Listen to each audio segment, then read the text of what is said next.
So just to let you know, this session is going to be recorded. So if you want to go back and review any of the materials, it will be recorded. And by tomorrow, we will have it on our YouTube channel, a new FCT&L YouTube channel. So be sure to check that out. It's also, look for it in the newsletter.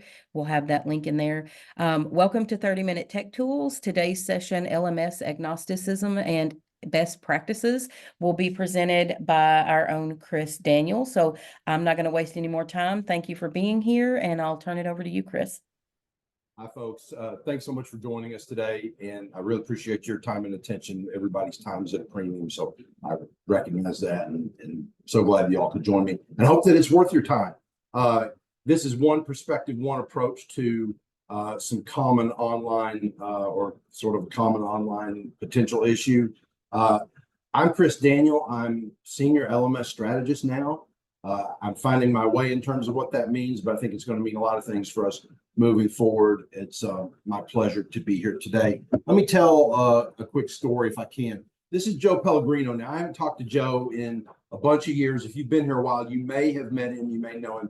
You may not. He was a faculty member in English for quite a while before he moved down south, and now he teaches at Georgia Southern. He was one of sort of the progenitors of online teaching and learning here on campus, along with Gene Kleppinger, Andy Harnack, and others. We've been doing online at EKU for a long, long time, depending on how you define it. But my entry into that was in 1997 when I took what I think is the first official online class at EKU. It was an online English class. It was delivered on our mini computer, which we refer to as the VAX. It's a DEC Alpha. And if you want to look any of that up, if you really want to date me, just look up some of that stuff and you'll know. So it was delivered purely through the text-based media that were available to us on that mini computer machine. And so we had recently gone to the web. I came back after a brief stint in California doing children's textbook translation from English to Spanish, Spanish to English, and got a job here as a computer lab associate. I was a computer lab jockey, and they were basically helping with computers, bringing them out when we had many, many labs distributed all over campus when, nobody could afford a laptop and tablets really weren't invented. And we didn't even have cell phones, consistently among folks.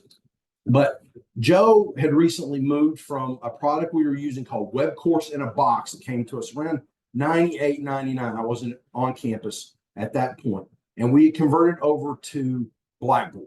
And of course, we've had Blackboard for all this time. We're getting ready to shed Blackboard here in about a year or so. And he wasn't emoting frustration to me, but he was just saying, look, I'm not doing this. We're not going to do this LMS dance every couple of years. Little did we know we were going to stay with Blackboard for decades. He said, I want my content where I can get at that. So this kind of germinated like a thought in me that I've always had like all these years. And of course, I developed this title for this talk long before we were announcing our switch.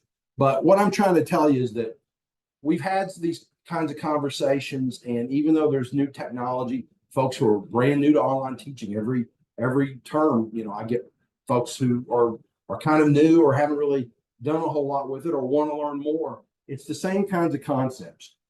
So that brought the term agnosticism to me. Oh, we could get really philosophical. For you philosophical types, I'm not going with those existential questions, those philosophical questions. I'm really talking about computer agnosticism, which means being compatible with as many different formats, with having sort of a flexibility, right? And so the point of the big ideas that I'm thinking about, and I'd love for you to join me in that. I'd love for you to tell me, Chris, you're dead wrong, or Chris, I got a different way of looking at these things, is let's adopt a flexible, accessible approach to our documents and files in a consistent manner. So the same processes and workflows. I'm sure many of you all are masters of this, but some may just create something and put it in a folder. They just may create something and may shoot a video and it goes wherever it goes. I'm urging you to think with a little bit of just a little bit of thought about how you're going to organize, how you're going to be consistent with your processes and workflows, with your file names. And also, when we're talking about online sharing, I like to urge you into a consistency. Pick a source, whether it's Dropbox, which we don't support, or if it's something that we do support, like Google Drive or Microsoft. I'm starting to prefer Microsoft for some specific reasons I'll get into. Adopt that consistency, but also be aware of traps. And a couple of traps. The big one is if you share things personally, or if you use things that are shared on personal drive space, even someone at EKU, a colleague or an instructional designer, if they leave the institution or if some weird problem happens, you can be out in the cold with those files. So you want to make sure you have your own copies of whatever it is you're using. It's probably a better practice, except for video, but we're going to get there on video when we switch to Canvas. Video is weird, but if we don't have centralized storage of these things and somebody leaves or something happens, they can disappear on us. And that's been happening a little bit over here in EKR Online. So I want to make you aware of that. And then always have a backup plan. I want you to think about backups for how you would deliver instruction if the LMS were to go down, or if you say your computer died, or say you needed to leave Richmond, or you needed to leave wherever you do your primary teaching tasks. How would you drop back and punt, so to speak? And then I'll show you how to create a quiz using Microsoft Forms here. All right, so I've talked a lot here in just a couple minutes. I need to get to the showing since it's a 30-minute gig here. So what I'm talking about mainly is translating your files and documents and all the instructional communications. Have a backup of that on a drive in a very similar way. I consider it like a toolbox. My course is a toolbox. And if I need to pick up my toolbox and go somewhere, where can I get it? And it's not even a bad idea to have these online things on physical media, on a hard drive at home or on a USB drive, something like that. Let me just kind of show you what I'm talking about. We're going to break out of here. I hope I've got my, oh, I don't have my course pulled up. Sorry. Is that another one? This 30-minute thing's hard. It's like, I can marathon with the best of them, but this sprint stuff is a little different. It's almost like dance your PhD. I don't know how to do that. Dance your dissertation. All right, so go into admin here. Can everybody see the screen that wants to? So I'm going to show you last time I offered IDL 811 in the summer of last year. And so this is a standard Blackboard Learn original course. I'm going to go into modules, if you'll let me. And here's my M1.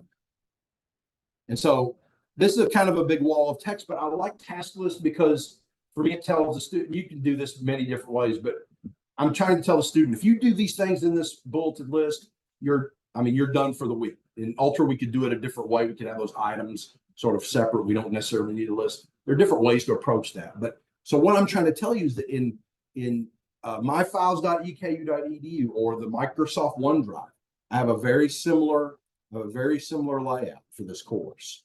And I've just, I'd actually do mine in Google, but it's almost like inviting you to my house. It's a little messy. So cleaned up things and inviting you into this showcase on it. So anyway, if I go into M1, so I've got my weekly module folders named M1, M2, M3, and then I have the elements bullet. So M1.1, M1.2, M1.3. You may have a structure that already works for you, and you're like, well, Chris, I've been doing this for decades. Good, excellent. But I'm glad to hear that. Some folks I know, because I used to be one of these people, is I just dump something in a folder. I can always do a search for it later. That's very problematic for me as I move forward, as my sort of long-term memory is good, but like my short-term is like, okay, what did I do with my shoes? Kind of a thing. If I've got things in a sequential order using a specific naming convention, it really helps me. And if I need to email this to a student or a group of students, like say that, forget about my access. Maybe my access is fine, but my students has a major problem. And I need them to get that content so that we're not grinding our wheels, or they have a Blackboard issue that's web browser based. It's nobody's fault. It just is something that happened. I can get them the content that they need right away. And so I can just copy and paste that. And yeah, you could probably pull from the LMS. We don't have severe downtimes, but I'm also in the Joe Pellegrino camp. And I remember that conversation from 23 years ago, now 24 years ago, that it's not that I'm never moving again, but it's like, if something weird were to happen, where's my stuff? It's kind of where I want to be. There are also some really nice advantages to having documents like this in Office 365. And I like having documents centralized and in the course, but do you all know about the immersive reader? Are you all familiar with that? So if you were to go to review in any of these documents, or maybe it's view, sorry, and click immersive reader, to me, this is like one of the, if you don't know this and you see it, it's worth your time. I can take any one of these documents, and if it's formatted well for accessibility, I have options about having a reader be able to read this to me, and I can also change the formatting of the text to match preferences based on neurodivergent issues. So if we have color blindness issues, we can change the text to be more acceptable to those who may have those types of issues. If we need the text larger or smaller, it's really easy at just a drag of the mouse to make those changes. We can also look at grammar options to label the parts of speech. Some people, I'm told, have trouble reading when they can't identify what is an adjective versus what might be a noun. And having these accessibility, having the text accessible, having it in a reader like the one that comes with Office 365 can really ameliorate problems. So that's just a little plug for that. Something if you didn't know existed, it's a good thing. And you can always get back out of it if you need to. Amber, you made a comment. Yeah, when we move to QM7, Quality Matters rubric is changing for us. We're going to be moving to Quality Matters 7, and we need to make sure our text is accessible and readable. More on that later if you're interested. So let's go back to the presentation. So basically, I'm espousing an organizational approach and a workflow approach. The same. Also, I'd like for you to consider a course map. Embry, that's a great segue into something I'm talking about with a course map. Quality Matters now espouse, it's a requirement that all courses will have a course map. What is that? That is essentially a visual representation of how the learning objectives, course learning objectives, align with the module learning objectives, and how each of these shows a linkage between module learning objectives, the materials, activities, assessments, and the tools that you'll use to deliver and meet those learning objectives. You can make such a course map and have all of the items clickable within that course map. I'm not suggesting that you do that necessarily, but I'm saying you could do something and have everything sort of arranged in this one master document in case you needed it. But I really like course maps. It's a great way for us to explicate to students how they're going to meet those sort of those loftier goals that we promise we're going to help them meet. And it kind of gives students the, well, what's the point of this course? How many courses have you ever taken? I'm not taking a lot, but I've taken a few where I thought, what's the point of this course? Why am I here? And how does that relate to the other things that I'm thinking about and care about? And the course map's a good way to kind of get that done. So a little plug for the course map. Yeah, back to the beginning because Chris doesn't know how to use the online version of PowerPoint. So a couple traps, and I want to mention the first one because it's very important. If I share a document with you, let's say you and I collaborate. I'm your instructional designer. You're my faculty subject matter expert. I post everything on my Drive account, or God forbid, my Google account. I leave the institution. Within days, those files can go away to a point where they're not accessible by you. And I don't mean that in the accessibility terms. I mean that in I can't get to that file. And if you do that yourself, if you post all those files on your personal account, then you'll know where they are. However, if you share them, or if you make a move, or if you make any change and you share those out with others, it can break their access to them. So especially if we're talking about video, at least for now, it's better to have a shared drive to which everyone has access, either in your department or in some centralized way. Talk with IT about that. So let me just show you, for example, if I'm in my OneDrive here and I go into the root folder of this course and I go to video, I just have one video on it. If I go, this is under my account. I know that because I'm going up here to SharePoint and you'll see Chris_Daniel_EKU edu. That means it's on my account. And if you go up and look at the URL, you can tell where those resources live, and it's similar in Google. You'll be able to see That's not a central location. That belongs to somebody. If I leave the institution, or they decide like Chris anymore, they walk me out the door. Within days, that becomes not accessible. The people can't reach that video. Now, I'm told IT has told me in the past that they have better access and control over Microsoft than Google. Google is sort of the big obelisk that it's hard to get service from them, even though we have we pay them money, we have an agreement with them. It's harder to get them to move files, make them open, and that sort of thing. So just be cognizant of that. If you're using other people's video in your department, it's on their account, something happens with them, you're going to lose that. Set up central video, a central shared storage space that everybody in the department can utilize.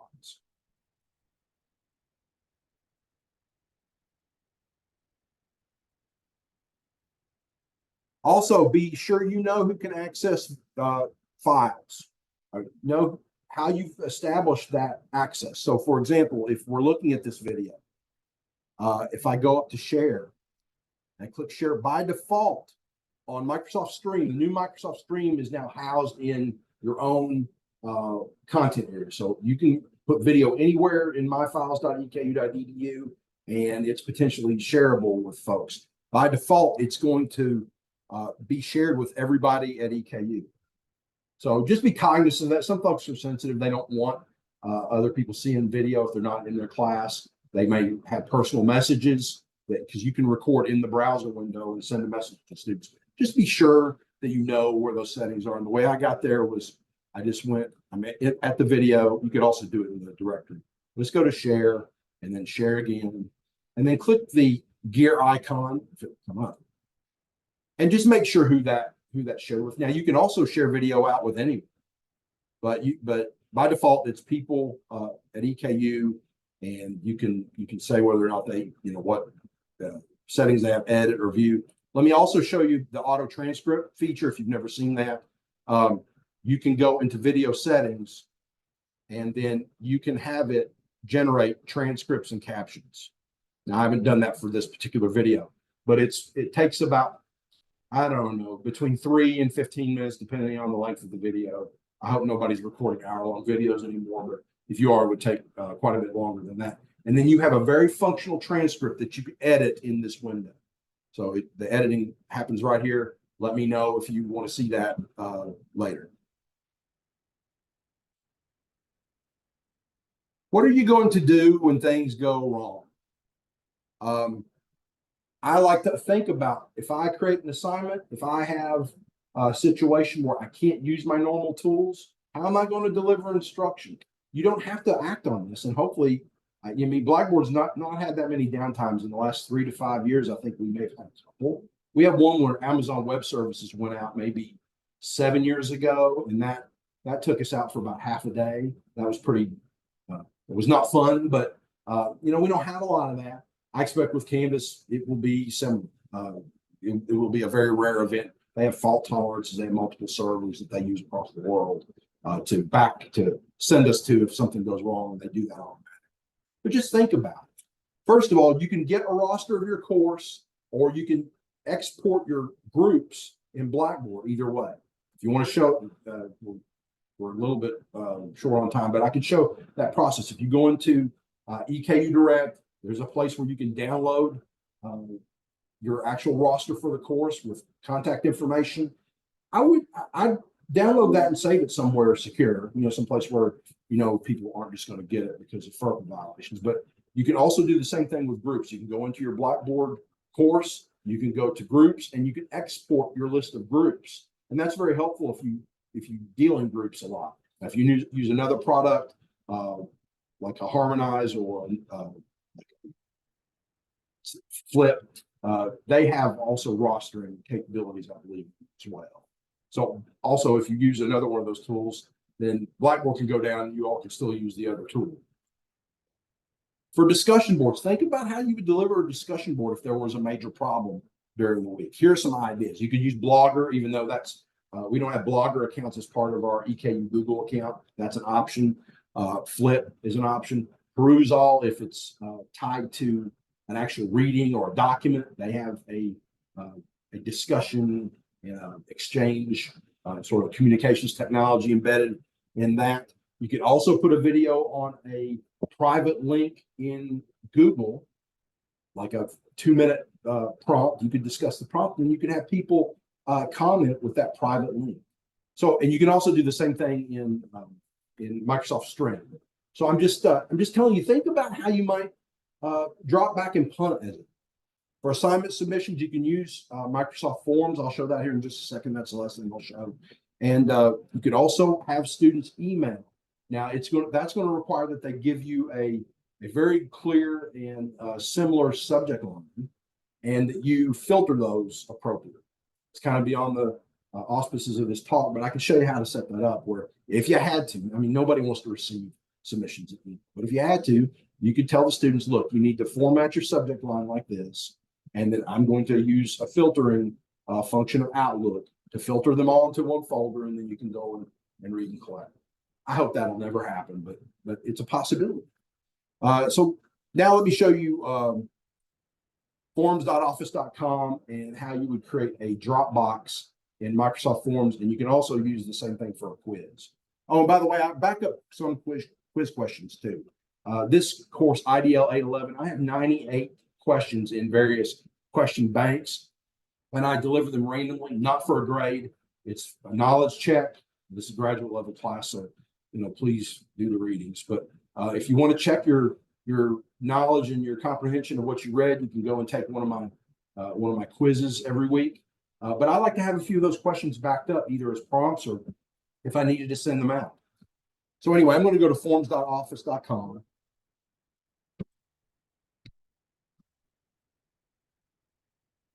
I'm going to log in, make sure I'm logged in as myself.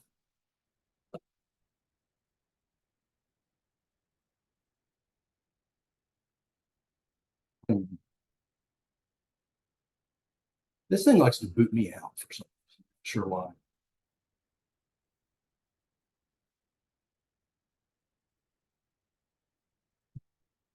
It's in here like 45 minutes. It's for my security. So Microsoft Forms, I've been here. So I can do new quiz or new form. Quiz is exactly a quiz. Now, I wouldn't have a high stakes quiz in this thing. This would be for a knowledge check. This is a drop back and punt situation, or you can incorporate this into one of your standard courses if you didn't want to use the LMS quizzing. But I can't imagine why you wouldn't want to use it. But let's say new form. Let's say I need that Dropbox. I'm going to click new form. I'm going to add new.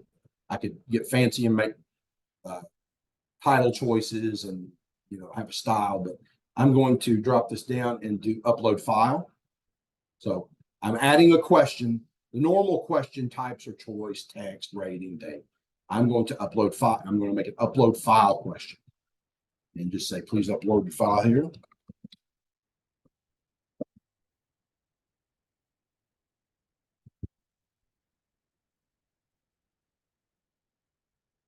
How many files? Let's just say one. What's the single size limit?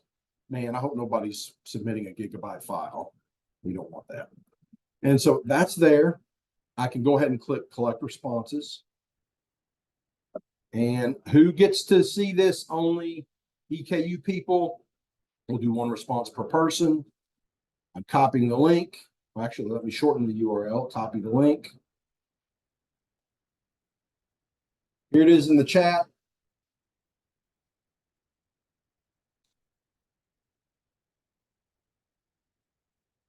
And I see your response, and I will read that here in just a second. So you can get to that My Office form.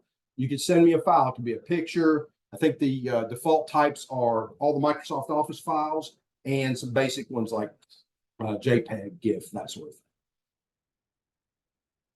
And so that's a nice way to, like, if something weird happens, you need a Dropbox. It's secure.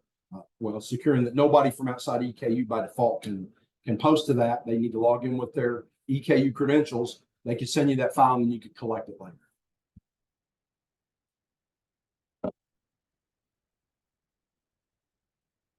All right. Ann had a question. Maybe there were some other questions. You leave EKU, will you still be able to access your own Microsoft 361 Drive account? I don't think so. I think you will need to take everything with you. There may be some interesting way they could transfer that over. That's probably an IT question. I've never heard that answer. I just know that for staff who've left, their accounts go into a dormant status. For Google, that usually means if we don't catch it in time, files are gone.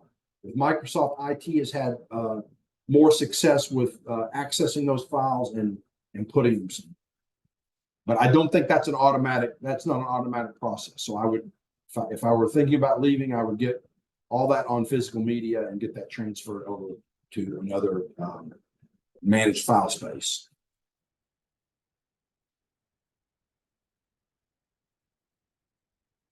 You have to own Microsoft 360 though. That was part of my question versus Google, which is free. So that, to me, that would be a downfall. That's true, but realize if you bring those files over, like put them on physical media, you can then upload them to Google. Now that's not a nice, that's a process, and then you're going to have to check your work and all those things. And if you're trying to get out the door at one institution or employer and then move to another, that can be, that's frustrating and can be fraught. But yeah, you're right. Google's generally free, but also you got a problem with Google. It's your problem. They're very difficult to deal with. They're sort of a monolith. But that's a good point. Thank you. Anybody have anything else to add? I feel like I've gone so quick. I didn't do anything. Just flat my guns for 27 minutes. Does anybody have a different perspective? I know some of you are very experienced in teaching online, and you may have tips or things to think about, or things that where you might do things differently than me. Hey, Chris. Yes, sir. Yeah, good to see you and everyone. Quick question. You had mentioned in Blackboard, do you recommend linking to documents or having them uploaded as attachments? Sometimes I'm back and forth on that. Do you have any thoughts on it? If you're more in the do-it-yourself camp, Chad, and so I think there's when you're comfortable with managing everything yourself, I think it's fine. If you have everything attached in that course that you possibly can, so that it's part of that course. If there are any issues, let's say a colleague needs to teach the class. If everything's in there, and not that you wouldn't share with them, but you don't have to go back in and mess around with those files. They're there in the course. That other colleague can pick right up where you left off and not have to worry about, well, where's this shared document at? I need to edit that other thing. I'm starting to espouse a preference, and I feel like I'm sitting here talking about Canvas a couple of times. I don't know everything about it, not even a tenth of everything. I think having everything in Canvas, because they're not going to charge us for storage or it's part of the package, you're going to want to put everything in the course that you can.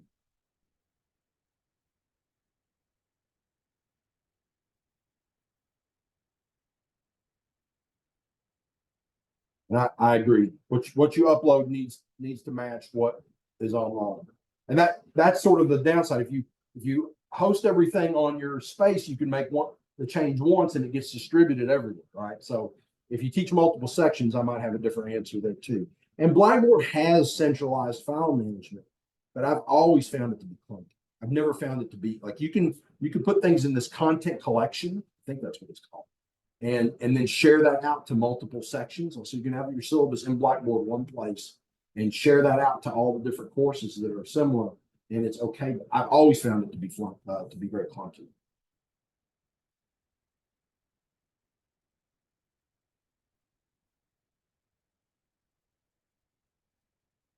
Thank you for your comment, Embry. Anyone else? We're at time, but we're not done. Call me, email me, ping me on Microsoft Teams. I love working with you all. I'm so happy that you all are here, and I'm so glad that you're interested in helping students, whether it's face-to-face or online or using digital resources to augment what you do face-to-face. You all have an important job, and I really appreciate your time and attention here. And follow up. Let me help you. Thank you, Chris, and thank you everyone for tuning in this first thing this morning. Again, for those of you who may have joined after I made the announcement, this session will be recorded or has been recorded, and it will be uploaded to the new YouTube FCT&L channel. We're trying to make sure that those get updated weekly, and then people can access those. If this is information you want to share with a colleague, either on campus or off campus, you're more than welcome to do that once those get uploaded to the FCT&L YouTube site. If anyone has any questions, you're always welcome to email fictl@eku.edu, me directly, Cassie Bradley, or on this topic specifically, Chris Daniel. I know that he's very open to receiving comments and feedback, questions, things like that. And I'm sorry? Hit me up wherever. All right. Well, have a great day, everyone, and we'll see you on the next 30-minute Tech Tools. I'll stick around if anybody has a question. You want to stop recording? Hmm. Please.